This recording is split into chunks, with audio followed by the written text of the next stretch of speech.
Hello, and welcome back to a surprise mini-season of My Pop 5. We've missed you. It's been a while since we last had an episode. In fact, since we last released an episode, a lot of life has happened. I got married, changed jobs, dealt with some family health issues, and the rest of the crew has had a lot on their plates too. Putting out a new season just hasn't quite been in the cards just yet, but today is a 3-year anniversary of the show, and it didn't feel quite right not to celebrate. So, we put together a few episodes that we've recorded over the last year, and we're going to release them over the course of the next few weeks. So today, we have the privilege of chatting with Kylie Brakeman. Kylie's a phenomenal comedian, actress, and writer, and it was just so fun to chat with her. We hope you love her as much as we do. So let's get into it. Here's our conversation with Kylie Brakeman.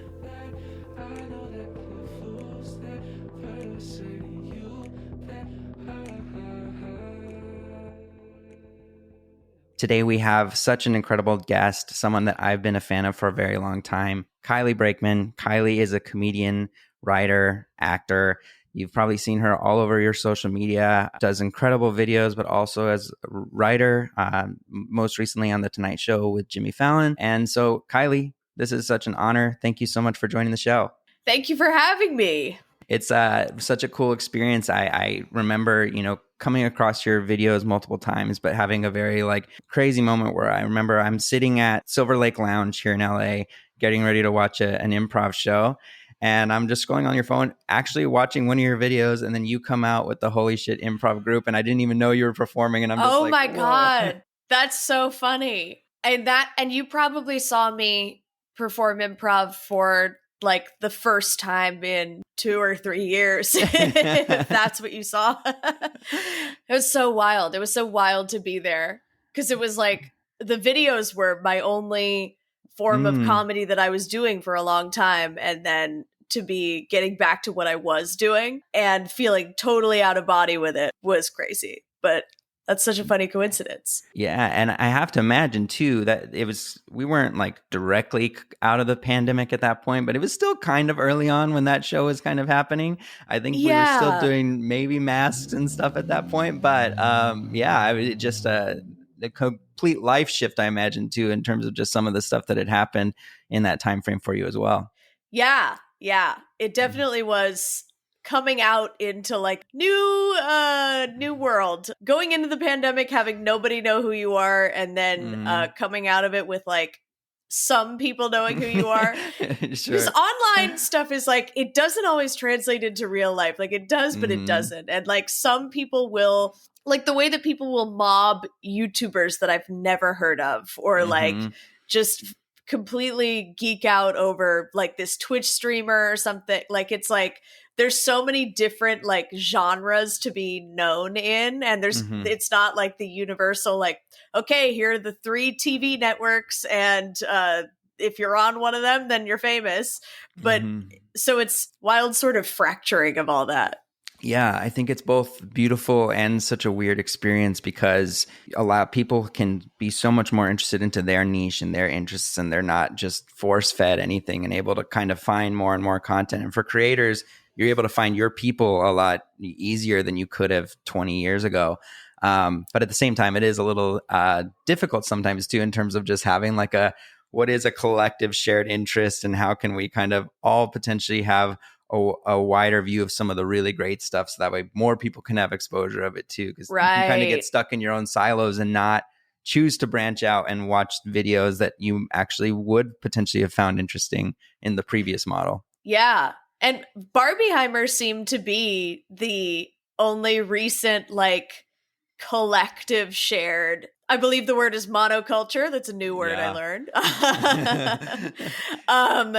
Yeah, because even Star Wars and stuff like that, it's those new shows that come out are not, I don't think universally shared. I don't know them very well. They're not events anymore. Yeah, I mean, I remember being young and I was young, so I didn't have a huge affinity for Star Wars or Harry Potter or anything for those movies, but still having people line up outside the theaters, wrapping all the way around. And we saw that a bit with Barbenheimer, like you're saying. So yeah. Did you do it? I did it. I didn't do the back to back. I didn't do the back to back, sorry, but I did see them both really quick in succession, like a couple days apart from each other. But but we did the whole dressing up. My wife and I wore all the pink, and we, saw it in the right mindset, right? Everything. So yeah, I did back to back Times Square, and it was. We just wanted the most maximalist experience possible, and it really delivered. Yeah. Kudos to that fucking marketing for these people who were willing to just buy into it, because it was a cool experience for sure. Yeah. Well, cool. Let's go ahead and get into it, Kylie. We like to ask all of our guests at the start of this. So with no context, no comment, Kylie, what is your pop 5? My pop 5 is The Simpsons, Legally Blonde, Lucille Bluth from Arrested Development, 30 Rock, and Lorde. Awesome. I always love doing this because, it kind of plays into what we were just talking about people finding their own niche and the things that they love. And in so many ways that helps shape who you are and become and the way you create and just experience the world in some ways. And one of my favorite things to do is I'm generally fans or, at least aware of the people who come on the show. And I like to try and see what kind of things I can tie into like the stuff that's on here and towards of like how I've seen it come into your work at all. And so, but I'm more excited to kind of hear your perspective on it. But before we get into anything super specific, I'm curious, can you tell me how you feel you kind of got into comedy and interest in comedy in the first place? I grew up around it a little bit because my parents were like my mom works in production and my dad works on commercials, but he used to do improv and stand up before that. So I had like an awareness of what it was. Like all their friends were like pretty funny. They encouraged me to audition for the improv team in high school. And that became like where all of my best friends just like sort of clicked, and it just kind of like unlocked something. I hosted this male beauty pageant with my friend. And so we did like a very hokey, like opening sort of Oscars monologue type thing where we're roasting everything. And we were seniors and we were like trying to say edgy things about the teachers. We submitted an approved script and then we went off the script. And I don't want to see what that script looks like. There's no way that two 17-year-olds trying to be edgy is ever going to be good. And I don't think we said anything like malicious or like bad in like a cancelable way, I hope. But I think a lot of the tone of it must have been just absolutely fucked. There's no way it aged well. No. That kind of sparked like and I can write and perform and do this, but I didn't like fully see it as a path because I think I was like hell-bent on acting school. I wanted to be like a serious actor. Like all the other people in my theater class were like moving on to these acting programs.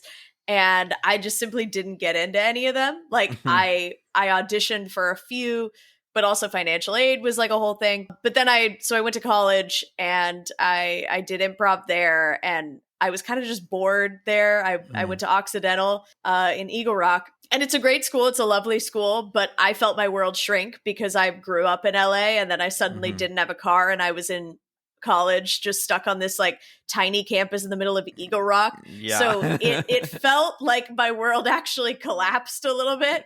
Sure. And so I started looking for other things, and then that's how I got into UCB. I started taking classes like concurrently. I was just like get up, go to class, go to work, go to UCB. And it was like this 16-hour day that I would sort of run for a couple of years. And I loved it a lot. Then after college, I got on house teams at UCB, and it kind of just grew from there. And so I had like a year at UCB, and then the pandemic happened. And then my priority at the time was like, well, I have to find an agent. I have to find an agent during this time. And so I just started posting videos as like a resume, and then it just grew out from there. Wow. Yeah, that's awesome. What a cool story. And I think it's awesome how things can find you. You know, you're not even actively searching. And I guess you did have to take active steps to go to UCB. But I mean, even the story that you're talking about with the high school and just a dad kind of saying, hey, try this. And it's just like, hey, something hooks you and you can kind of find where your skills are. Yeah. Yeah. You never know. You mentioned your parents being, in the business, super into it. And I think, I don't know if this is the correlation, but I was interested to see The Simpsons on here because, well, it has been something that's been going on for decades now, and you can kind of catch it at any point. It's also something that I know was like the show for generations before. And so walk me through your interest in The Simpsons. How did it enter your life, and why do you find it so impactful? Well, I watched The Simpsons from probably like 2 or 3 years old on every single night for like years and years and years, because my parents would just put it on. It was just something that was always on in our house. And I think I thought that it was children's programming. And they because it's animated. Yeah. Because it's animated and it was funny. And so I just kind of assumed that this is what every other kid was watching. But it would be every night, 7:30 at our house. And I think it like a lot of the jokes I definitely didn't understand until rewatching things 10 years later. I still got a surprising amount. I figured out what sex was through context clues of The Simpsons. Like it really like it. I didn't realize how much of my internal programming was just from early and constant exposure to that show. I used the word bitch in a 5th grade presentation. I made, so I was a director of like a little skit for class, and I made this shy kid. I wrote this script, and I made this kid say, "Swab the deck, you bitch," because it was something I heard on The Simpsons, and I was like, "Oh, if you say it on TV, it's okay." Because I didn't like, they didn't bleep it out. Like, I know my parents say there's a lot you can't say on TV, but you could say that on The Simpsons. So I just assume like, and I think I heard it on The Simpsons. I don't know. They were pretty liberal with what I saw. But I just wrote it into the script, and he was like, "I think this is a bad word." And I'm like, "No, it's fine. Like, I've heard it on TV. It's fine. You're being dramatic, like whatever." And so he says it in the skit, and the whole room just gasps. And then I ran to the bathroom and cried because I'd never felt embarrassment like that. But looking back, I'm like, no, that's pretty metal. I think that's really cool. No, that's sick. I think that's awesome. I just loved the show. I guess all you needed was a PG-13 disclaimer before the skit started or something. That would have protected you. Yeah, and then I would have been fine legally.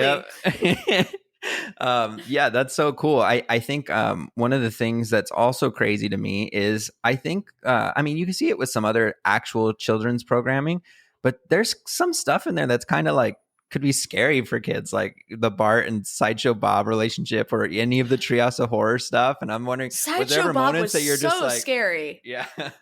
Yeah. I hated every Sideshow Bob episode. And I don't even know if I'd like them now. I think it was so scary. Treehouse of Horror, I think they were a little bit more fun.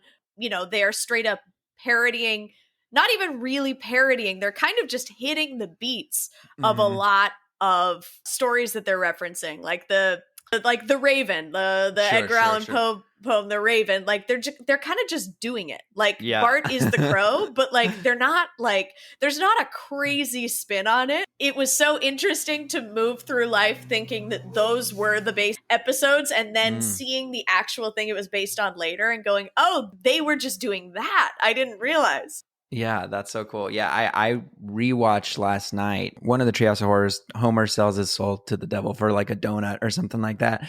And like in that one, I was just kind of like, there are some moments that I'm like, dang, it's kind of even a little scary now. And so like even imagining, like I also like had an uncle who was obsessed with the show, and I think I just like loved that relationship so much that I was like, I want to try and watch this. But yeah, I had to check out sometimes, especially the Sideshow Bob stuff, even myself. But yeah, it's freaky. And like the selling your soul for a donut, like it gets scarier as you enter adulthood, I think. Yes. You realize the actual ramifications. I also like had a chance to I was just skimming some episodes, trying to remember some old favorites, and Maggie Makes 3 episode was one of my favorites as well. And just going back and watching it, I think what was so cool about that show is there's the dopey humor that comes with Homer and stuff like that, but there's also like moments of just like real heart. I think especially in that Homer character, you can kind of see it's changed over the years too. I mean, after 30 years or plus of making the show, no character has a true characteristics, but I like when they can explore the heart with the characters too. Yeah. And I think it's like a relic of a genre of TV that we don't really have anymore, like a sort of like 90s, and I'm not super well versed in this era, but like the Full House sort of, here, sit on my knee and I'll tell you about here's a lesson that you can learn, take with you. Like, we don't really have, I guess we do. I guess there's Disney Channel. I guess there's maybe multicam sitcoms that I'm not watching. Yeah. But it seemed like you was part of the deal of having a TV show that started in that era, was like, you got to have something that ascribes to like quote unquote family values, even though that's a tainted, horrible term in most even though he settings. Strangles his son most episodes. Yeah. Yeah. No, yeah, absolutely. I think that's one of the things that, like, with like shows like Family Guy and things like that have come on later, it's almost all slapstick, and I think that the getting some of the realness that comes with The Simpsons, I think is really, really awesome, and why I think it continues to just stand and be so good. And even watching the animation of, that one of the couple of those episodes that we're watching were like within the first few years of the show coming out, and it still holds up, animation wise. I didn't feel like taken out to be like, gosh, this feels so dated. Like it's such a good show. So yeah, I love it. Yeah. Yeah. I remember being surprised to learn that the era of Simpsons I was watching was when people consider it getting not as good, because I just like loved it, and I liked how fast paced it was, and I liked how clean the animation looked. And then I would go back and watch the old episodes and go, I don't like these. But then rewatching it again as an adult, I'm like, oh no, there are great jokes in here. I just like wasn't clicking because they weren't in that like precise 2001 sort of that cutting edge 2001 comedy, but like that, like how you update the pace and things speed up. Yeah. Even like you said, just being more adult, like understanding the actual struggle of having to go to work kind of a thing, like living those experiences, some of those jokes, even in a workplace or whatever, can be just hit a little bit easier. But yeah, one of the things I was curious about, was there a specific character or anything that you resonated with most? Was it just like, I love this whole world and I like it a lot? Or you're just like, Lisa's my girl, or Bart's my guy? Or how did you feel about the characters? I think I loved, and this is going to be a common theme, I think, in everything that I responded to, is like, I love side characters. I love the world that gets to pop in, say something so broad that it can't be explored for a long period of time, and then pop out. I loved like Disco Stew and Chief Wiggum, and just those people whose character game is so off the wall that you can't follow them. It's unsustainable. No, absolutely. That show is riddled with all these excellent characters. Reading about it as well, they had no intention of doing anything more with these characters. Sometimes they thought they were going to be one-offs, but then like taking the time to explore some of these side characters too can build them out a little bit more and make them even more funny, and I think stick with you even longer, because who knows if that chief character only shows up once, that could have been it. Because it's there, it's also just more and more memorable, because you can kind of build that same one-liner approach and like get familiar and excited to see them come on screen, to be like, cool, what's coming now, Yeah, like I love that we get mostly crusty one-liners, and then every once in a while we have just like a full crusty track. Like we have a full, like, we are following this, and I think it's really fun. I also think it's just so cool to just see how that show has been such a part of so many different people's careers. I know Conan's the famous one, but I know just so many writers have gone out to do such cool things. And I think that the last thing I think is just like one of my favorite things about that show, and it's just so iconic, is that opening sequence is unmatched. I think it's just one of my favorite things is I hear the Simpsons and get so excited and can visualize it always. And even like Universal has like the experience and the ride with the opening sequence. And it's just like, yeah, that's forever just ingrained in my brain. Yeah, it's very nostalgic. Appreciated that they found enough couch gags for, I don't know, 30 years 30 at this plus point? seasons. Yeah, I think it's at 36 or something like that now. But, it's like almost as long running as SNL. Like, is it number 2? I don't know. There's definitely have to be more episodes because I don't think SNL puts out that much per season. And sometimes like in sheer quantity. Yeah. And then animation too, the work that just goes into creating all of this too is unreal. Awesome. Well, let's go ahead and move on to your next one here, which I think was also just exciting for me to see. I had never seen this movie up until a couple months ago, so it's good timing. Legally Blonde. Tell me about Legally Blonde and why you love it. Legally Blonde. Like, in the way that Simpsons, I think, was like more, this is a comedy that I'm watching with my parents. Like, it was very their influence. Legally Blonde kind of came out of Friends, and it was like a big sleepover movie. It sort of like was in line with Mean Girls and a couple other ones like Miss Congeniality and House Bunny. They were movies that I would repeat watch at sleepovers. So I'm rewatching a lot of early 2000s college comedies right now. And the way that women are portrayed in them is so funny. I just watched Accepted last night with Justin Long and Blake Lively. And Blake Lively's character straight up has a lobotomy this entire movie. She wanders in and out of rooms just giggling. And she is featured so much and says so little content. It's unreal. And I just love it. And I think to see a movie like that, where it's like not only like featuring women, the character decisions are made by and like shaped by a girl's aesthetic. Like, and some of it maybe doesn't age well. I haven't seen it in a long time. I'm guessing all of these have problems. It was just like to see that sort of like pink, quote unquote, bimbo aesthetic that now like TikTok is, I think, reclaiming, celebrated. It wasn't like looked down upon. It was like, this is like a positive trait that she has, and we're going to make jokes about it early on, and she's going to grow and she's going to change or whatever. But it's like, that's not the butt of the joke. It's like, we are playing with that and we're playing that up. And it's like, lovingly we're making fun of it. And I think it was just so nice to see. And the movie is just funny. Like the Jennifer Coolidge scene. Yeah.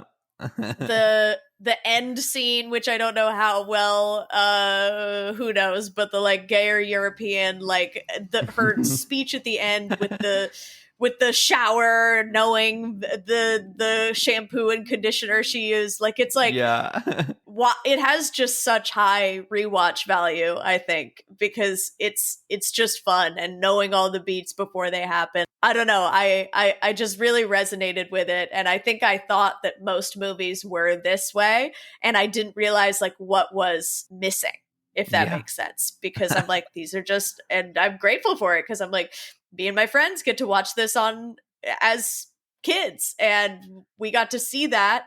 And it was sort of like an optimistic view of how the world worked. Yeah, absolutely. I was so surprised at this movie. My wife and I were coming back from a trip on a plane, and we were scrolling through the movie options. She's like, what do you mean you've never seen Legally Blonde? And so we threw it on, and I didn't know what to expect. Loved it. I think I was open to it a bit because I had also, in a similar way, recently watched Clueless. And I think they have some similar elements of it, of like, I think at that time, the way women were portrayed, especially blonde women, like it was all just the stereotypical dumb blonde kind of thing. And so people would go in expecting that, and they give so much like nuance to these characters to be like, she's able to get into Harvard. Like, she's like smart and capable. And same thing with Cher and Clueless. It's like all kind of the same thing, where it's just like twisting that ideal of what you expect these characters to be, to say like, no, they are capable, smart, people and have a lot of really good qualities, and they're not just dumb blondes, you know? Yeah, and like their personalities aren't one dimensional. It's like there's so many ways to be dumb. And like we're not like, movies did not get specific about it. They were just like, okay, well, obviously this girl's dumb. Yeah. And that was it. And I'm like, there is no nuance to this joke. There's no specificity to it. Like, these girls were like fully formed, like you seen them in real life, maybe. Like it's just so interesting how little effort people put into creating like specific dumb female characters. And not that these two characters are dumb, but just like as an example where it's like nailing down that super specific type of person really well. And a lot of movies just didn't bother to do that. And that's why I really appreciated them. Yeah, no, absolutely. And I think one of the things that's really cool, having watched it more recently, is I think anytime you throw on a movie that's more than even 5 years old, sometimes you're like, there's going to be something that's probably not so great in here. But I think there's some things that were like empowering for its time. They really kind of like have the moment that's almost like a Me Too experience in the movie that she kind of works through. And like, I think I was like, whoa, I didn't know or expect this. And it goes back to, I guess, what you're saying, peak 2001 comedy and creations coming through here again. But yeah, I think they were tackling on some stuff that I don't believe was being touched on at that level, especially in a comedy, really just showing the nuance of what it's like to be, yes, it is a comedy, but just the female experience and what it means for the odds being stacked against women and how you can overcome that and what community means and what all of it means in terms of moving through the world, you know? It's like the classic thing of just like when women writers are allowed to write, like you get these more specific, more authentic characters. Like I feel like I have a pretty strong radar of like when I watch something, I can tell if it's written by a man or not, like most of the time. Like it just, and there's nothing wrong with a lot of my favorite scripts are written by men, but like it's like that there, like there's just something to it where it's like there's just such a level of understanding.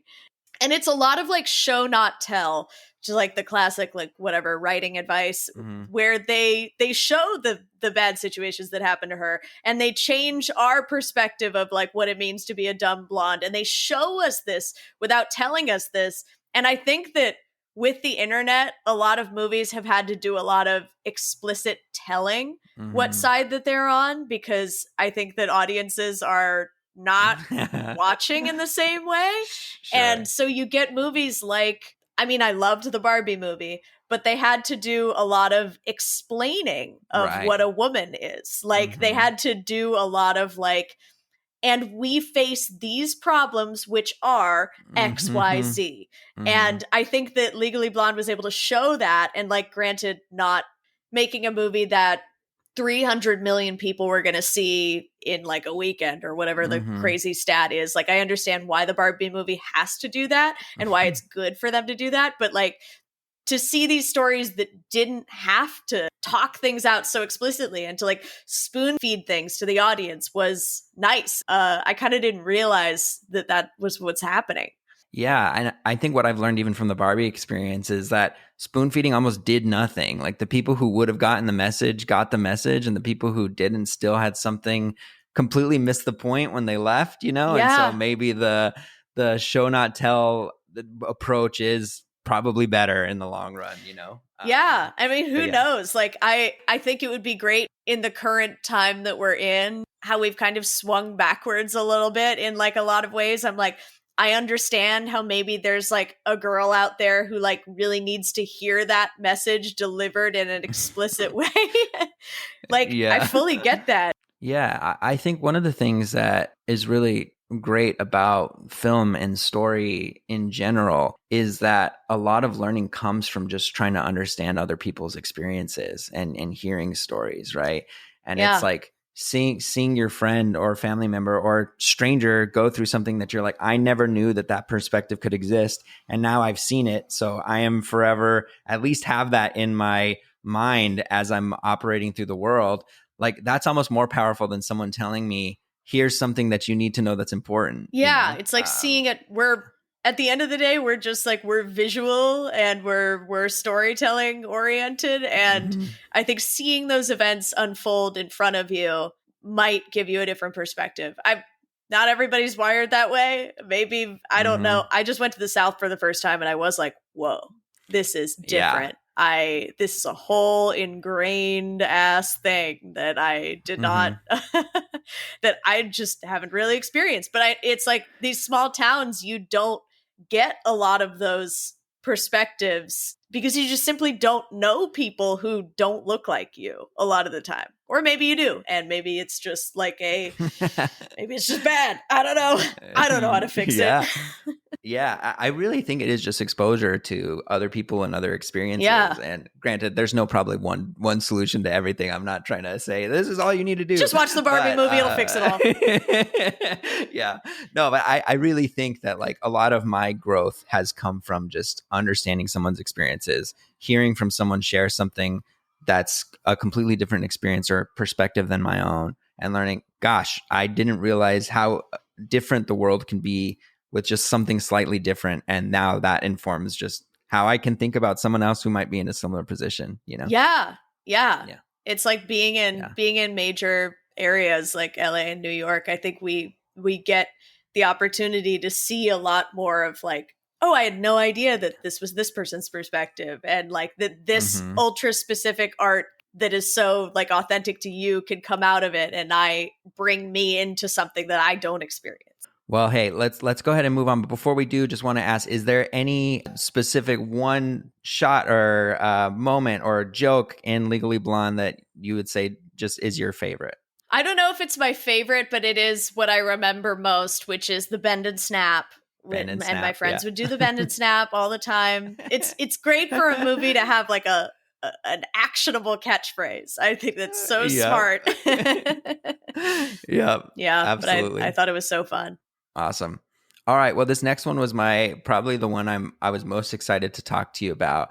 And that is Lucille Bluth, the character from Arrested Development, played by the phenomenal Jessica Walter. Kylie, tell me, what do you love about Lucille Bluth and how has she been so impactful for you? I think I love like very specific, like character driven comedy. And I think that performance and the writing of that character is just like so good. And it's an incredible performance. I think I just love seeing female characters who are awful too is like a fun dynamic.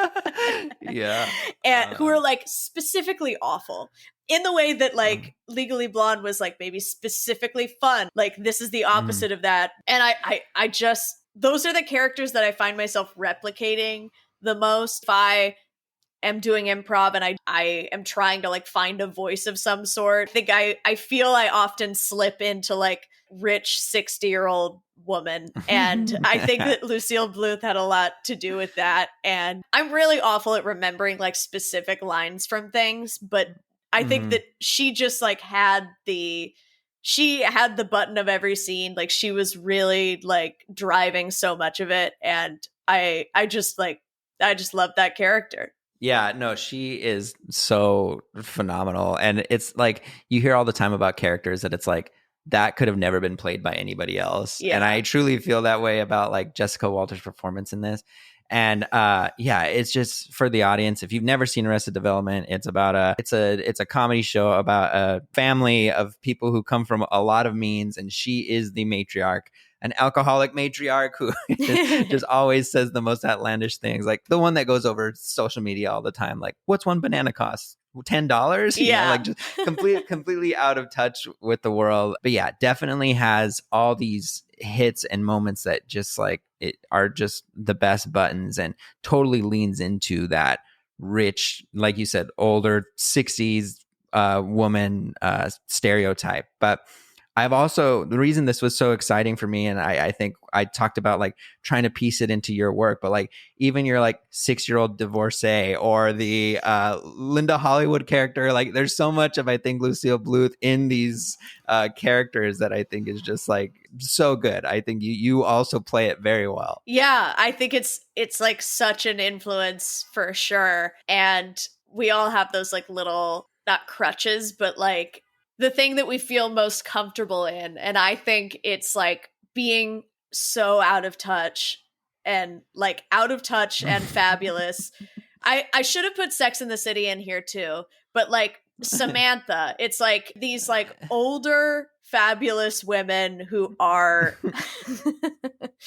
just completely like, they don't care if you relate to them. They don't give a shit. And it's, I think money is so funny. I think that the way people have money is so funny. The way that they behave when they have it. I went to high school with a lot of kids who were astronomically wealthy in a way that like, and to meet their parents, I'm like, this is a type of person I am shocked to meet. I don't know how you exist. And like, there's like a little bit of not conservative in the context of politically, but like old school, like these are, this is what I expect and this is what I get type thing. Yeah. Performance of a lifetime. Yeah, always morally bankrupt, always with a martini in hand. Yes. Yes. And I feel that sense of like, oh, I feel evil when I drink a martini and I love it.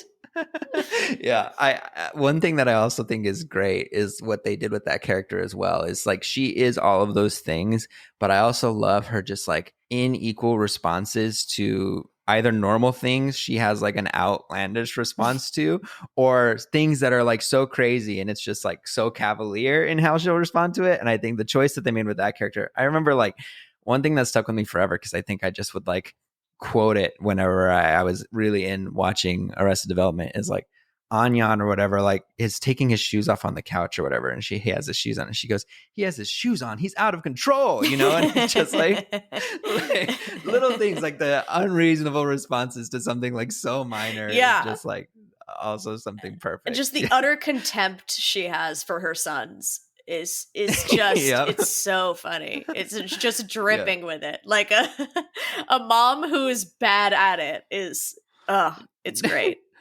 Yeah. When did you come across Arrested Development, and like where was that in your timeline? I think I must have been, because my parents were watching it, I think, when it came out, but that I don't think I was like fully, I don't think I fully got it at that point, because that must have been like 2004. I think it was just like passively watching. Yeah. So I think I was like 8 or 9. I think I must have rewatched it at the end of high school or beginning of college, because I have no specific memory of when I encountered it, but it definitely like was something brewing under the surface. And I didn't like fully clock like, oh, Lucille Bluth, I want to go out and do that. I want to be that. I think it was just like, it's sort of like an underlying foundational layer to it all. Yeah, I wonder too. I don't know this to be true, but I know that like your parents were in the industry and had been around like just these players and this scene so much that like I'm also thinking about like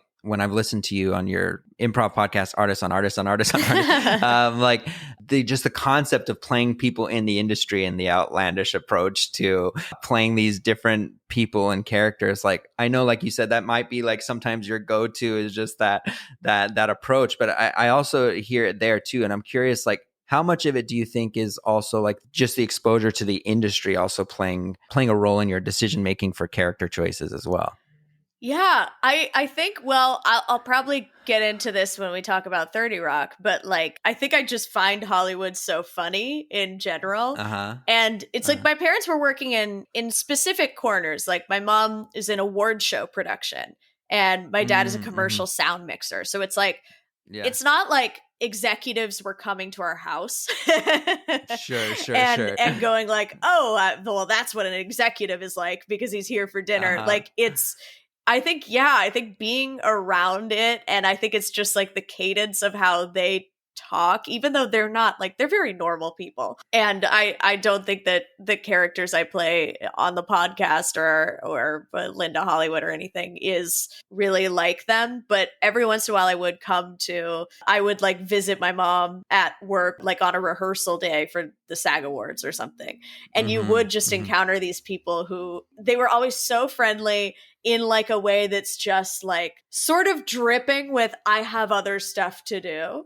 I have other stuff to do, but I'm chill about it. Everything's going to be chill. Like, we should get lunch type energy that is, I think, so specific to this industry. And I think it is like sort of the, I'm just living life. It's like it's like there is an element of Samantha to Hollywood. There is an element of Lucille Bluth. There is like, I think I find that like out of touch vibe so funny. I met a lot of people throughout like acting classes, throughout life, throughout theater. And then finally, you know, getting representation, having meetings, like seeing it firsthand, how people behave in these situations. And I think the out of touch thing, I was a quality that I found so funny. Awesome. Well, yeah, let's get into it then. I think 30 Rock touches a lot on that, especially both the corporate elements and the inside the writer's room and the talent types of conversations. But yeah, 30 Rock, tell me what you love about the show. How did you come across it and why was it so impactful for you? This is another show that my parents were watching because, you know, they understood the jokes and the humor and like it, I think it was more relatable to them. And I was watching this. I feel like I got like a whole world that I should not have related to, but I found it so funny. And everyone in that cast has like such a specific, ironed out like character philosophy. And so much of the jokes were driven by character. And I think I loved like the joke per page ratio, the sheer amount of it. Like they weren't afraid to go so unbelievably broad. And I think I really appreciated that. I'm like, oh, I don't really need any of the sentimental shit in other shows. I don't really respond to that. I just want to see people have fun with like Kenneth and Jenna, really all of them. They're all insane in very specific ways, which I appreciate. Yeah. And it was just something that my parents had on. Another show that I would talk to kids on the playground about. And they didn't know what I was talking about. Yeah. I was just completely unrelatable from a very young age. You're like, you ever seen The Simpsons? And yeah, you guys know this? Like, what are you talking about? I didn't know like any popular songs. I was so out of touch until like truly high school. One of the takeaways I had with 30 Rock as well is just it is so driven by performances. And similar to what we were talking about, like the Lucille Bluth character, it's like, if they didn't have these people playing these roles, like it's hard for me to imagine how this show could have existed and be as successful as it was. Cause like, yeah, Tracy Morgan is like always Tracy Morgan a little bit, but like his character in the show is just like so funny. And I rewatched the pilot last night. His performance of like doing the like live reads and getting ready to do like the cutaway scenes and like just gives it A+ every single take, even like the takes within the show. And it's just like so good. I think that they do such a good job with character performances, like you mentioned. One of the things that I was curious about as well, though, is like there's also so many like writer's room like moments, and you actually had the experience of being in a writer's room. How has that, what has that experience been like for you, having like looked at it from the outside, and like what are the ways that it correlates with real life and not? And curious about that. Well, I think that everyone I've been in a room with has been lovely, but I think something that I do see mirrored in real life is like getting insane notes from the top or some outside force is like, well, this can't be written this way because this person has to sit in a specific spot on the couch. And if you mention their mom, they're going to explode. Like, it's like these, like, it's like the management of people who are so famous is so funny because I basically have written on the Kids Tonight Show, which is the Tonight Show hosted by children, and the actual Tonight Show. And then a couple other things, but like those were the main things I've worked on. And so it's like a lot of like celebrities are coming in and they have to promote this thing. And so people have to bend over backwards to promote their thing in a way that feels authentic and not completely rigged. Getting these notes from, there are so many outside forces that make a TV show.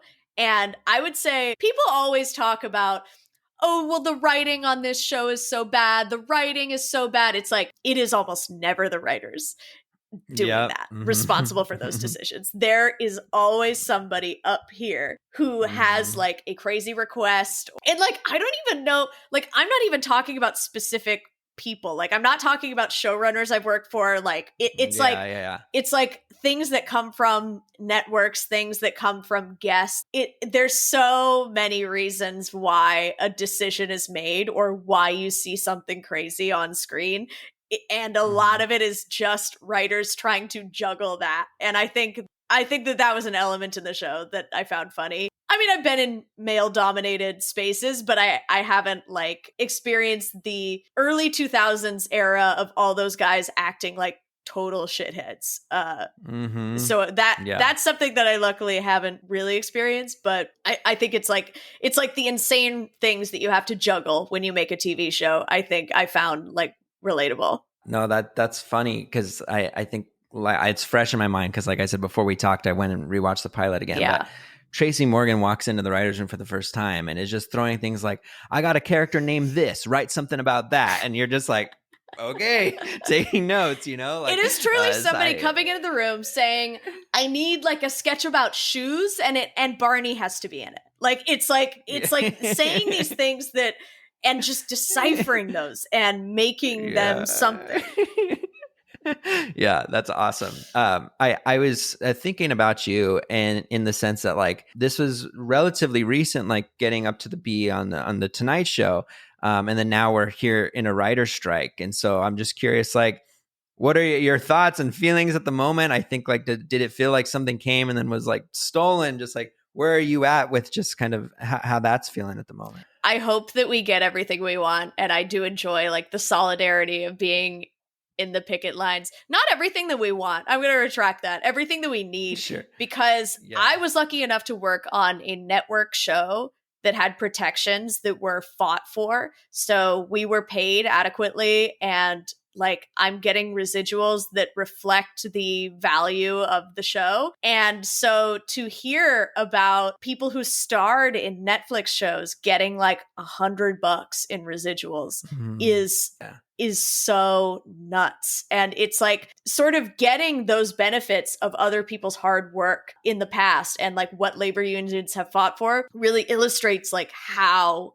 uneven and how unbalanced it is. Like you can't make a living as like a writer or an actor in the same way that you used to. I think across the board in nearly every industry, like my parents bought a house off of what I would say are middle class Hollywood jobs. Like they're not executives. And like the thought of me owning a home is like just completely, it does not seem feasible. I would have to work for so long before I'm even close to doing that. Well, I mean, I don't know. I haven't been doing this very long. But the strike is really, there is the other side of it, which is like, it's a little nice to not have quite as much pressure. It's sort of like early COVID where things have sort of stopped. And so it's like, oh, I think I'll go to the park today. I think I don't have this like insane motor running in my brain that's like, you have to keep going. You have to keep doing stuff. You have to be like, you have to be writing 24/7. Like it's kind of nice to take a pause a little bit, even though that pause is costing everybody a lot of money across the board.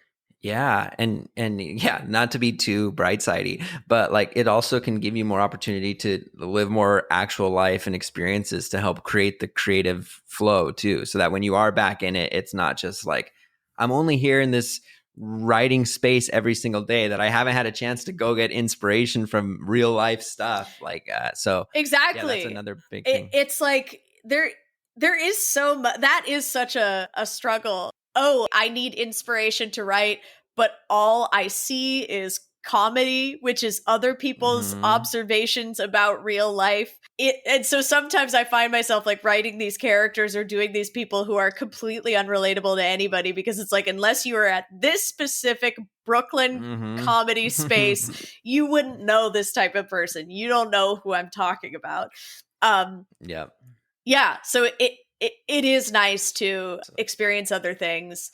I went to Nashville just to have the time, take a pause. I'm glad we're fighting for these things because it's really necessary. And I think we'll win because a lot of people have nothing to lose.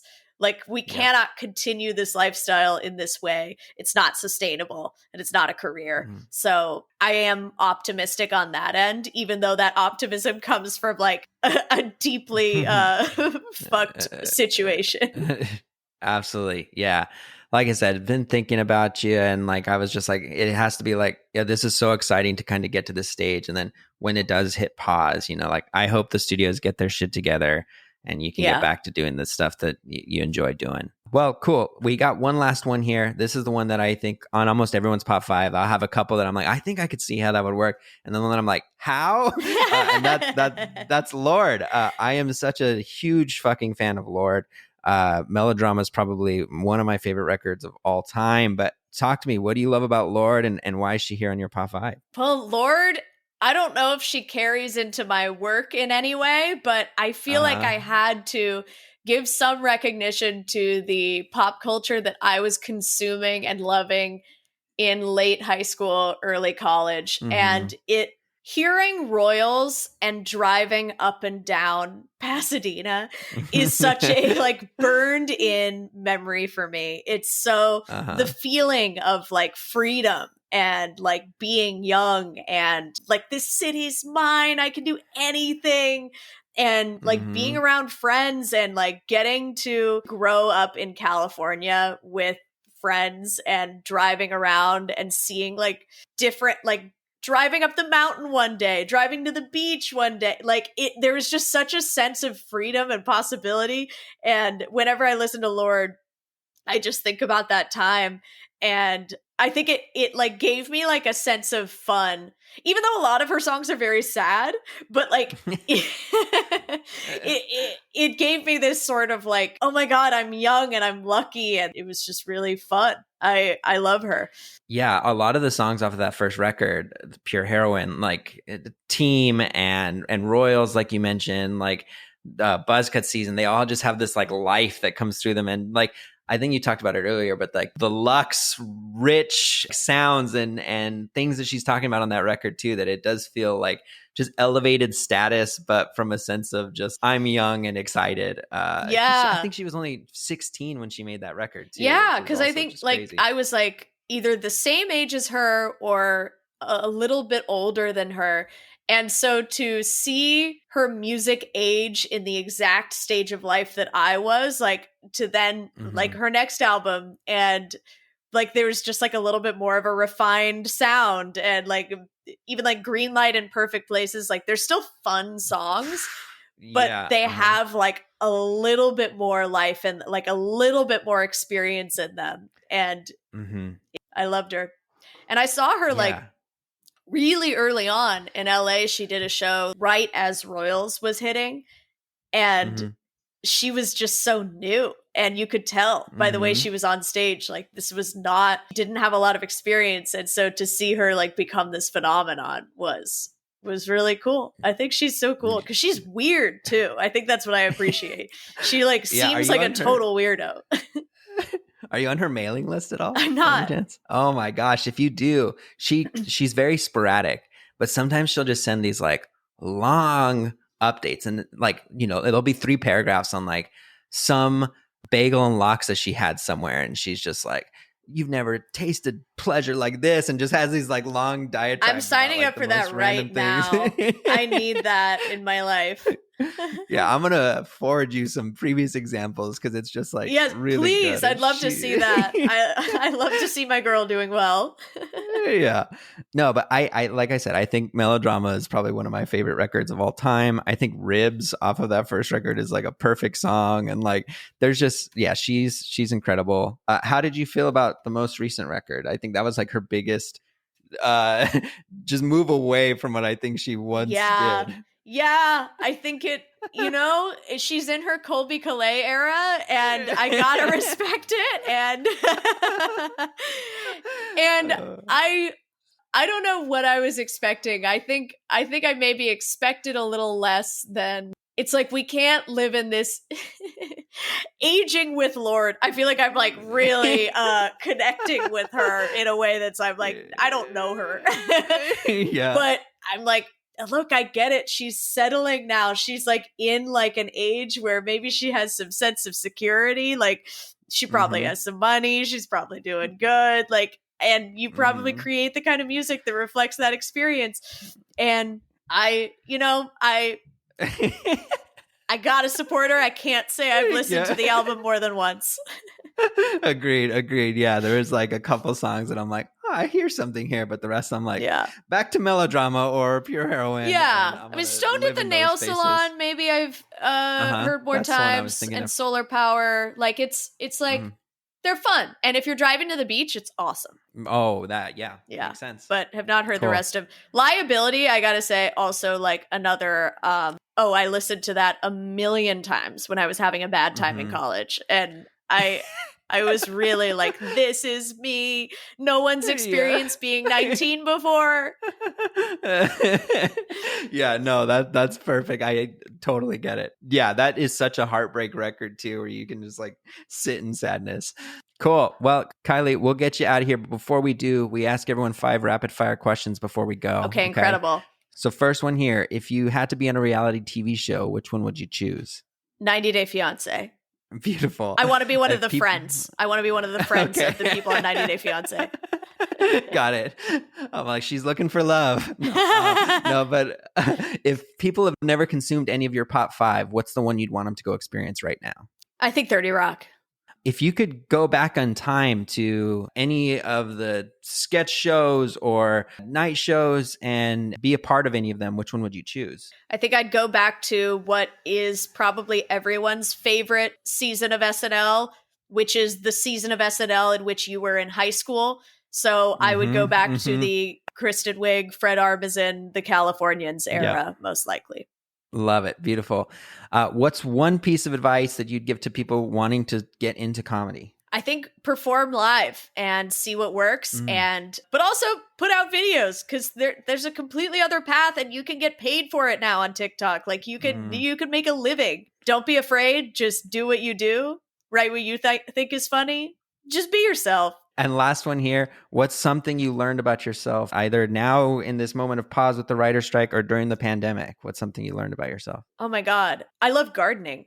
And I never expected it. I never expected that. But I love propagating plants and taking pictures of them. I have an Instagram account called Really Shitty Plant Content.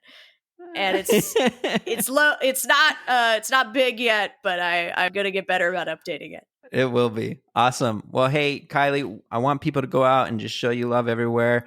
Anything you want to promote or anything, where can people follow you? Follow me on Deadeye Brakeman on all platforms, and Artists on Artists on Artists on Artists is my podcast, and we just launched a Patreon, and we're having such a blast. So, yeah.